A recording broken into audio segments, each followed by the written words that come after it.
Assalamualaikum warahmatullahi wabarakatuh. Perkenalkan, nama saya Fatir Gibran dengan NIM 1031243053. Saya adalah salah satu mahasiswa aktif Telkom Universiti Purwokerto jurusan S1 Teknik Informatika. Di sini saya bakal ngejelasin tugas CO303 kalkulus lanjut. Oke, yang pertama itu adalah soal pertama. Sebuah partikel bergerak di sepanjang lintasan berupa helix yang diberikan oleh RT sama dengan sin T vektor satuan I ditambah cos satuan J ditambah T kuadrat min 3T ditambah 2 satuan vektor satuan K, di mana komponen vektor satuan K menyatakan ketinggian dalam meter dari permukaan tanah dan T lebih besar sama dengan 0. Yang pertama, oke, apakah partikel pernah bergerak ke bawah? Nih, yang pertama itu kita cek dulu komponen partikel vektor satuan K dari vektor R per T, yang dimana itu kita cari dulu Z T sama dengan T kuadrat min 3T ditambah 2. Terus J turunan pertama T itu sama dengan DZ per DT sama dengan 2 tambah 2 plus 2T min 3. Nah, J turunan pertama T lebih kecil dari 0 sama menjadi 2T min 3 lebih kecil dari 0 menjadi T lebih kecil dari 1,5. Kesimpulannya, jawabannya adalah ya, partikel pernah bergerak ke bawah, yaitu T ke 0 sama 1,5. Yang kedua tuh, apakah partikel pernah berhenti? Nah, di sini kita cari dulu kecepatan partikel berhenti jika kecepatannya 0, yaitu vektor V d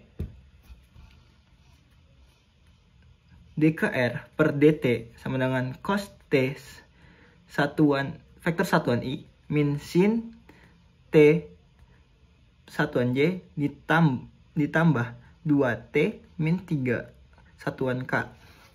Nah, untuk partikel berhentinya ada di ini. Maaf. Vektor V T sama dengan 0 ke arah sana, terus cos T sama dengan 0, min sin T sama dengan 0, 2T min 3 sama dengan 0. Nah, solusi sistem yaitu, maaf di sini terlalu kecil. Cos T sama dengan 0 menjadi T sama dengan V per 2. Terus ada 3pi per 2. Yang kedua tuh ada sin T lebih sama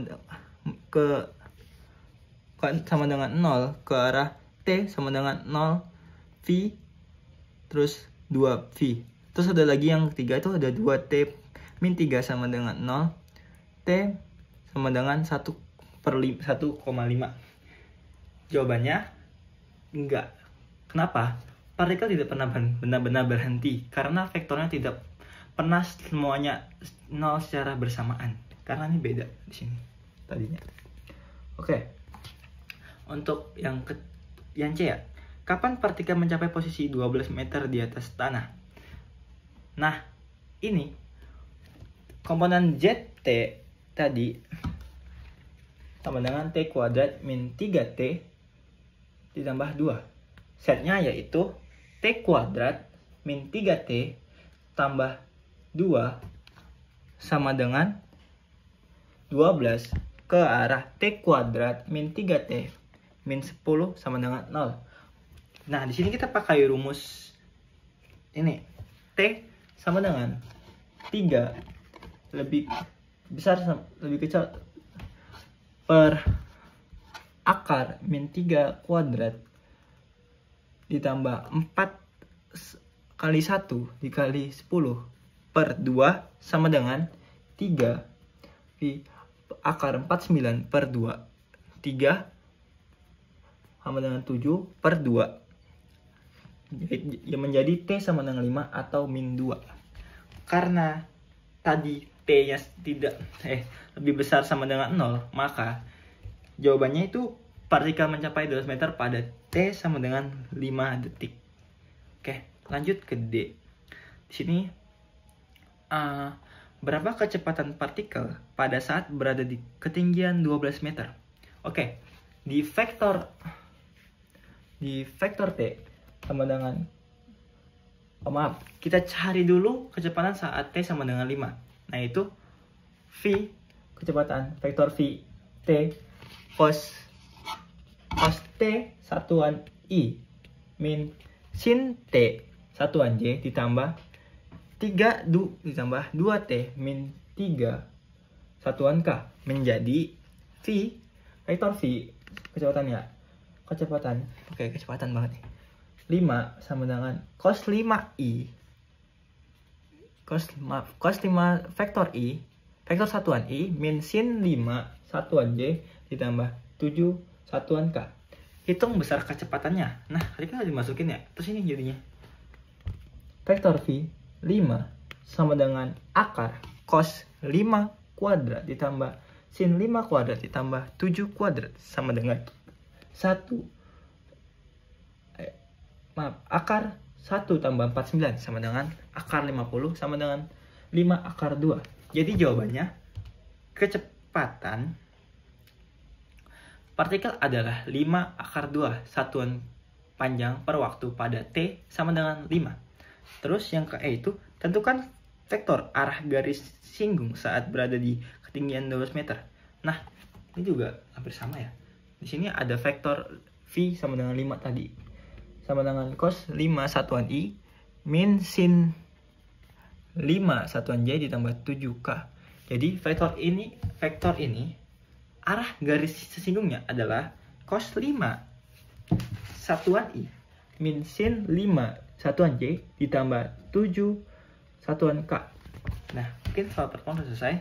Lanjut ke soal kedua, yaitu ada kurva fungsi potongan yang dimana situ ada Y sama dengan 0, yang X-nya itu ada lebih kecil sama dengan 0, ini dia. Oke, terus ada X pangkat 3, X-nya itu lebih besar dari 0. Terus yang pertama itu ada tentukan turunan Y pertama saat X sama dengan 0. Oke, di sini ada dua turunan. Yang pertama itu ada turunan kiri. Yang dimana turunan kirinya itu adalah nih, limit H 0, limit H 0 turunan kiri. Ini bukan 0 negatif tapi 0 turunan kiri. Terus F 0 ditambah H min F dikali 0 per H sama dengan limit H turunan 0 per 0 dikurang 0 per H sama dengan 0. Terus di turunan kanannya itu ada limit H positif, ini maksudnya H ke kanan, karena positif kan kiri, balik turunan kiri, positif kanan tuh balik turunan kanan. Oke, simpel gitu. Terus nih H pangkat 3 min 0 per H sama dengan limit H kurang lagi. Oke, pas. Limit H ke kanan sama dengan H kuadrat sama dengan 0. Karena limit kiri dan limit kanan sama, maka turunan di X sama dengan 0 ada dan bernilai 0. Jadi turunan Y pertama 0 itu 0. Udah gitu. Terus yang B itu ada tentukan tentukan kelengkungan kurva di titik 0 per 0.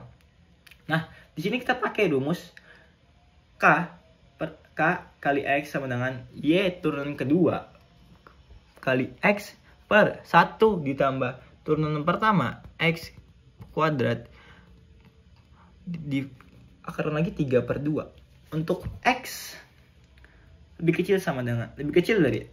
besar dari 0, Y-nya itu sama dengan X pangkat 3, terus Y turunan pertama itu sama dengan 3X kuadrat, dan Y turunan kedua itu 6X. Oke, ambil limit ke 0 dan ke kanan.